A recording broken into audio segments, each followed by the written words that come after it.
채널 영상 내립니다. 제 채널에서 사회심리학을 다루면 대체로 조회수 상위권을 달리곤 했죠. 그런데 오늘 수백만 뷰를 기록한 그 영상 몇 개를 아예 내려버릴까 합니다. 왜냐면 그냥 이 영상만 보시면 되거든요. 그리고 웬만하면 앞으로도 인간관계나 마케팅, 비즈니스 관련 책은 아예 안 하려고 합니다. 왜냐면 그냥 이 책만 보시면 되거든요. 그렇습니다. 오늘은 이 레전드 책에 직접 광고가 들어온 김에 에라 모르겠다 큰맘 먹겠습니다. 대체 무슨 책인데 그래? 로버트 치알디니의 설득의 심리학이요. 뭐 한 번쯤은 다들 들어보셨죠? 워낙 유명한 책이니까요. 설득의 A부터 G를 담아낸 비즈니스 앤 마케팅계의 고전 중 고전입니다. 그런데 말입니다. 광고를 받긴 했지만 저는 오늘 이 책이 부정적으로 사용될 수 있다는 점을 강조하고자 합니다. 뭐라고요? 설득의 심리학은 제 인생에도 영향을 준 책입니다. 정말 좋은 책이죠. 그런데 다른 사람들에게 추천하기는 조금 꺼려지는 책이긴 해요. 이 책을 선한 영향력에 사용하는 사람도 많지만 지 좋을 대로 휘두르면서 남을 괴롭히는 사람도 많아졌으니까요. 그래서 저는 설득의 심리학이 얼마나 강력하고 얼마나 위험한 책인지를 알리는 게 우선이라고 생각했습니다. 그게 이 책의 진가를 제대로 드러내는 방법이니까요. 자, 그렇습니다. 여러분, 오늘은 당신을 속이는 방법들과 함께 설득의 심리학을 꼼꼼히 읽어드리겠습니다. 정말 유익한 내용이라 장담하오니 저만 믿고 따라와 주시죠. 크크크, 컴온!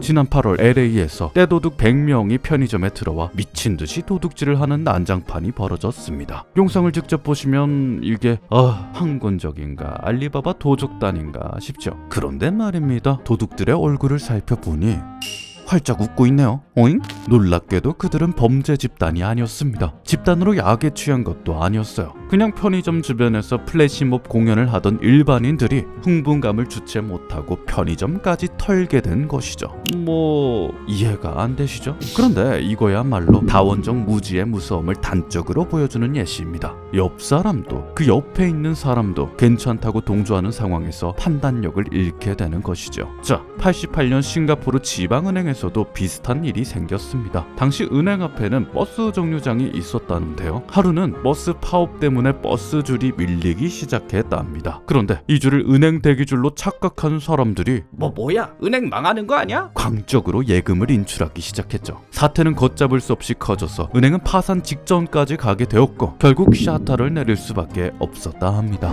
그렇습니다. 참 우스꽝스러운 예시지만요. 따지고 보면 충분히 일어날 법한 일들이에요. 왜냐면 인간은 사회적 동물이니까 사람들이 하늘을 보고 있으면 따라보게 됩니다. 앞 사람들이 모두 틀린 대답을 하면 당신은 그 대답을 따라하게 되죠. 그렇다면 말입니다. 이걸 역으로 이용해서 의도적으로 상황을 만들어내면 다른 사람들에게 특정 행동을 하게끔 유도할 수도 있지 않겠습니까? 예를 들어서 내가 파는 물건이 잘 안 팔린다면, 내가 하는 가게 매출이 잘 안 나온다면 네이버 블로그에 리뷰를 왕창 쓰고 인스타그램에 후기를 왕창 달아서 사람들이 많이 사는 상품인 척, 사람들이 많이 오는 가게인 척 하는 거죠. 그리고 실제로도 그렇게 합니다. 흔하디 흔한 마케팅 전술이죠. 그러면 사람들은 실제로 더 많이 사고 더 많이 가져요. 이거 완전 사기 아니냐고요. 옛날에는 그런 감도 없지 않았지만 요즘엔 소정의 원고료를 받고 어쩌고 하는 문구도 같이 보실 수 있을 거예요. 뒷광고 사건이 터진 이후로는 대부분의 스폰서드 광고가 광고임을 표기하고 있으니까 큰 걱정 안 하셔도 됩니다. 그럼 광고 효과가 떨어지는 거 아닌가요? 그렇습니다. 효과가 없어지진 않지만 급격히 떨어지는 게 사실이죠. 그래서 눈을 돌리는 곳이 바로 온라인 커뮤니티입니다. 다들 한 번씩 보셨죠? 생활 꿀팁 모음. 1. 냉장고에 먹다 남은 소주 넣었는데 냉장고 냄새 싹 없어지더라. 2. 우리 아빠 탈모인데 OX 샴푸 쓰더니 머리 다시 나기 시작함. 천연미역에서 추출한 리콜라겐이라는 성분이 탈모의 효과를... 그런데요, 이것도 참 꼴보기 싫지만 사실 이 정도는 정말 귀여운 수준입니다. 해킹한 아이디나 동남아 업체에서 대량으로 만든 아이디를 구입해서 훨씬 더 치밀하게 여론 조작을 하는 일도 많아요. 이렇게 소비자를 사칭해서 리뷰나 댓글을 다는 침투 마케팅은 한 분야에서만 일어나는 일이 아닙니다. 중소기업, 대기업 안 따지고 거의 모든 업계에서 엄청나게 자주 벌어지는 일이죠. 아니 뭐 끽해봐야 땡땡TV 쩐다 뭐 이 정도 아니냐고요? 마침 제가 업계에 오랫동안 종사하신 침투 마케팅 전문가와 인터뷰를 하게 되었는데요. 그분은 이렇게 후원장담 하시더라고요. 절대 못 알아본다. 그러면 여러분도 한번 맞춰보시겠습니까? 몇 년 전 터진 인강 댓글 조작의 원문을 긁어 온 건데 어떤 것이 조작인지 한번 맞춰보시죠. 1. 가탐 인강 듣는 애들랑 물리는 누구 해야 돼? 생물은 A 걸로 결정함. 2. B 파이널 좋음. 재밌네. 3. 나 듣는데 개 좋음. 4. 여기 C 알바 있다. 5. B랑 C 중에 누가 더 좋냐? 알바 아니라고. 다음 중 조작이 아닌 것은 어떤 것일까요? 정답은 없습니다.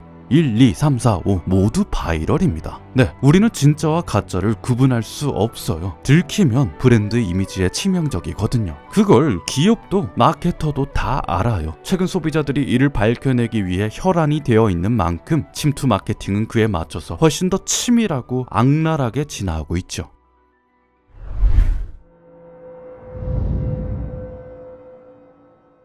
여러분이 길거리를 지나는 사람들에게 잠깐 반대편 버정으로 가줄 수 있나요? 라고 말했다 칩시다. 그러면 사람들은 어떻게 대답할까요? 아마 10중 8구는 뭐라는 거야? 당신을 무시하면서 허겁지겁 자리를 뜰 겁니다. 그런데 여러 실험에 따르면요, 보안요원 제복을 입고 같은 말을 했더니 대부분의 사람들이 지시를 따랐다고 합니다. 참 신기하죠? 이것이 바로 권위의 원칙입니다. 권위 있는 사람의 말이면 웬만하면 복종하고 따르게 된다는 거죠. 그런데 여기서 우리가 주목해야 할 포인트는요, 당신이 진짜 보안요원이 아니더라도 대충 옷만 갖춰 입더라도 사람들은 의심을 못한다는 것이죠. 이게 권위가 가진 무시무시한 힘입니다. 이를 증명하는 또 다른 실험이 있죠. 스탠퍼드 심리학 교수 론지라구의 대형 실험에 따르면요, 이번엔 지나가는 사람들에게 경찰복을 입고 배지까지 보여줬더니 지나가는 사람에게 키스하라, 속옷 차림으로 강남 스타일을 추라 하는 터무니없는 명령들도 수행했다고 합니다. 이 실험은 권위 있는 저널 네이처와 사이언스지에도 대대적으로 실리면서 학계에 커다란 충격을 주었습니다. 와, 정말 놀랍지 않습니까? 우리가 이 정도로 권위에 휘둘리다니 정말 거짓말 같은 이야기 아닙니까?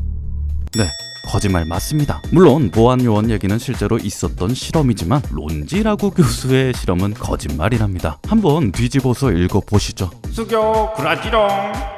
그런데 여러분, 쬐끔은 믿으셨죠? 뭔지는 몰라도 논문 출처도 있고 그럴듯한 이미지도 있으니까 학술의 권위에 짓눌려서 적당히 맞는 말이라고 생각하셨겠죠. 네, 권위의 법칙이 무서운 이유가 바로 여기에 있습니다. 인간은 무슨 말을 하는가 보다 무슨 자격증이 있는가를 훨씬 더 중요하게 생각하거든요. 모 의사는 MSG가 위험하다는 주장을 하면서 아기쥐 눈 아래 자기 몸무게만큼의 MSG를 투여한 터무니없는 논문을 대놓고 띄웁니다. 그래도 사람들은 몰라요. 모 교수는 존재하지도 않는 가짜 논문을 출처랍시고 대놓고 적어놓습니다. 그래도 사람들은 몰라요. 아니, 의심할 생각조차 하지 않죠. 의사가 하는 말이니까, 교수가 하는 말이니까. 교수, 위원, 대표, 이사, 장, 사 같은 단 몇 글자가 오히려 의심한 사람을 역으로 몰아갈 만큼 강력한 힘을 발휘하죠.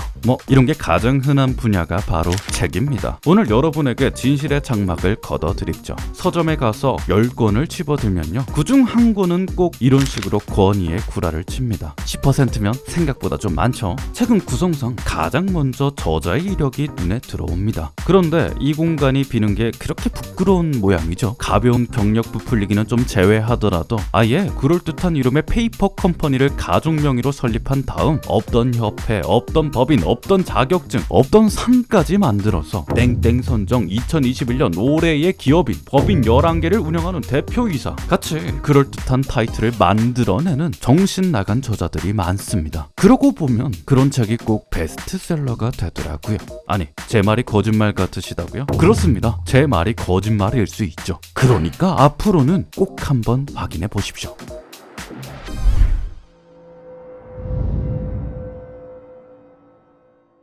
1,000원대에 팔고 있는 포켓몬빵. 그런데 포켓몬빵에 들어있는 뮤 스티커는 몇만 원에 팔립니다. 이 스티커에 별다른 기능은 없어요. 딱히 더 예쁘지도 않죠. 그런데 대체 왜 뮤 스티커는 비싼 걸까요? 당연히 희귀하니까 그렇지. 네, 그렇습니다. 우리는 쉽게 구할 수 없는 물건을 더 중요한 것처럼 생각하니까요. 그래서 원가 20원짜리 스티커가 단지 희귀하다는 사실만으로 수백 배의 가격으로 팔릴 수 있는 거죠. 그걸 역이용한 마케팅이 바로 쇼핑몰에서 보는 한정 판매, 마감 임박, 특가죠.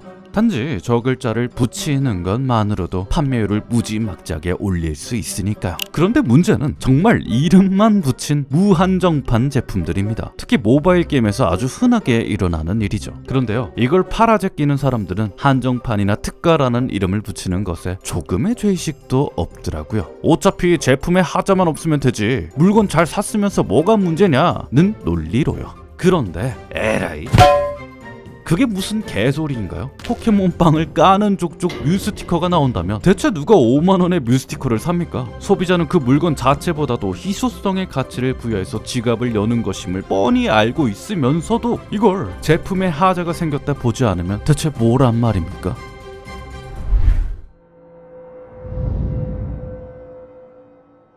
여러분, 대다수는 사이비 종교에게 속는 사람들을 조금 더 이해할 수 없을 겁니다. 아니, 무료 심리 상담, 식이 진로 상담, 딱 봐도 수상쩍은 걸 대체 왜 따라가나요? 완전 바보 멍청이 아닙니까? 네, 그 바보가 바로 접니다. 물론 믿지는 않았지만 수어 달가량 인문학 콘서트와 심리 상담에 속아서 성경 공부까지 했었더랍죠. 자, 그런 제가 전문가로서 말씀드리자면 사이비 종교가 가장 애용하는 설득법이 이겁니다. 상호성 원칙이요. 허거거 확신에 튀인 너진 떡을 속이다니 무시무시하고 악독한 방법임이 틀림없겠죠. 아니요, 상호성의 원칙은 원래 설득의 심리학에서도 가장 상냥한 전략 중 하나입니다. 간단히 말해 호의를 베풀어라, 그러면 또 다른 호의가 돌아올 것이다 라는 원칙인데요. 우리는 여태 남한테 뭘 받으면 꼭 갚아줘야 한다고 배워왔었고 실제로도 그렇게 해야 한다는 의무감을 느끼죠. 이런 심리를 이용한 방법이 바로 공짜 샘플이나 시시코너 같은 유구한 역사의 마케팅 기술들입니다. 그리고 실제로 그 효과는 엄청나죠. 보상을 먼저 건넨 설문조사는 훨씬 더 많은 응답을 받을 수 있었고, 사탕을 먼저 건넨 종업원은 훨씬 더 많은 팁을 받을 수 있었고, 선물을 먼저 건넨 가게는 훨씬 더 큰 매출을 이룰 수 있었습니다. 이게 진짜 윈윈이지. 그렇습니다. 호의를 베풀고 호의를 받으니 서로서로 기분 좋은 원칙이죠. 그런데요, 상호성 원칙을 아주 나쁘게 사용하는 집단도 있답니다. 그게 바로 사이비 종교죠. 당신이 어떤 루트로든 일단 사이비 종교를 만나게 됐다면 그놈들은 당신을 구슬리기 위해 마음속에 부채감을 심어댑니다. 베프가 소개시켜준 대단한 사업가가 직접 심리 상담을 무료로 해주고 인문학 강의도 무료로 해주고 모시기 수업도 무료로 해주고 밥도 사주고 커피도 사주죠. 수어 달 동안 끊임없이 계속 바쁜 일정에 대단한 분이 와서 아무런 대가도 없이 성심성의 최선을 다해서 당신의 고민을 듣고 당신과 함께하려 하고 당신을 케어해 주려 애씁니다. 그러다 보면 아무리 의심이 많은 사람일지언정 다음번에 또 만나자는 부탁을 쉽게 거절하지 못하게 되죠. 상호성 원칙은 이렇듯 상대방이 강제로 베푸는 호의에도 부채의식이 생기기 때문에 이거 원래 몇십만 원 내야 돼, 그냥 놀아서 해주는 거야.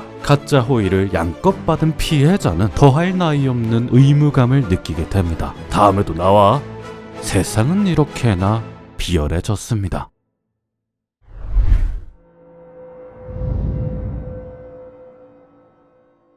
이 책에서 소개하는 가장 쉽게 설득력을 올리는 방법은 뭘까요? 그건 바로 옷을 잘 입는 겁니다. 더 나아가 깨끗하게 씻고 머리도 손질하고 피부도 관리하는 것이 설득을 잘하는 최고의 방법이죠.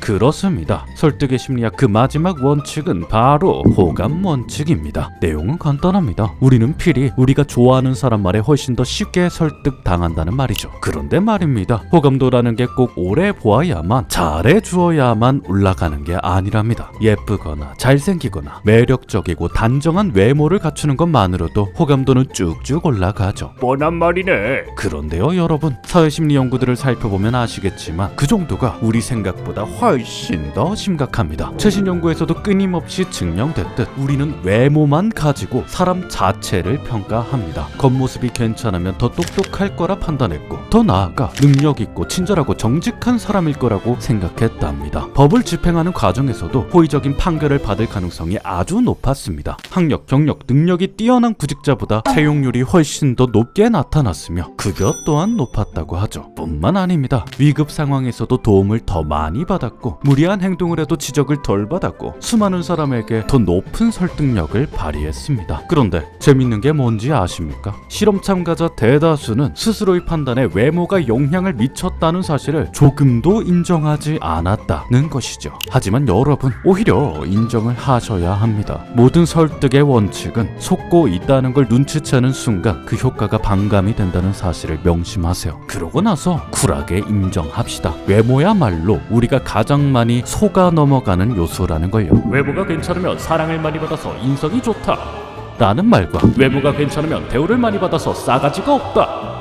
라는 말이 공존하는 세상에서 정말 유일한 팩트는 이겁니다. 인성과 외모는 조금도 비례하지 않는다. 지금까지 로버트 치알디니의 설득의 심리학이었습니다. 최대한 많은 정보를 꾹꾹 눌러 담으려 애썼지만 영상에서 설명 못 드린 내용이 엄청나게 많으니 관심이 생겼다면 직접 책으로도 읽어보시길 권장드립니다. 안 그래도 설득의 심리학이 20주년을 맞이해서 전면 개정판이 나왔답니다. 제가 직접 읽어보니 새로운 원칙도 추가되었고 최신 사례랑 연구도 엄청나게 많아졌더라고요. 이전보다 훨씬 더 알찬 구성과 훨씬 더 깔끔한 번역으로 만나실 수 있으니 관심이 있는 분들은 꼭 한번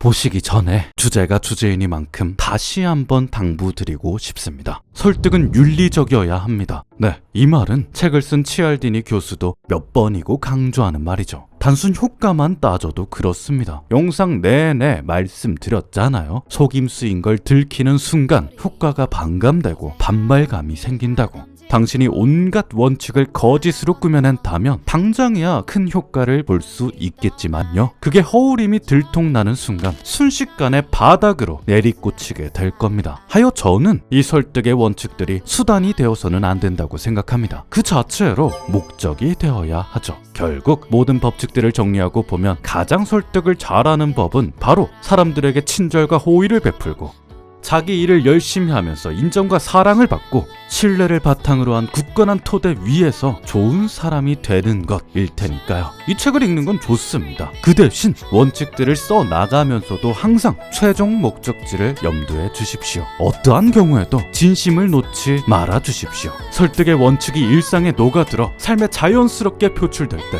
그때 비로소 좋은 사람이 될 겁니다.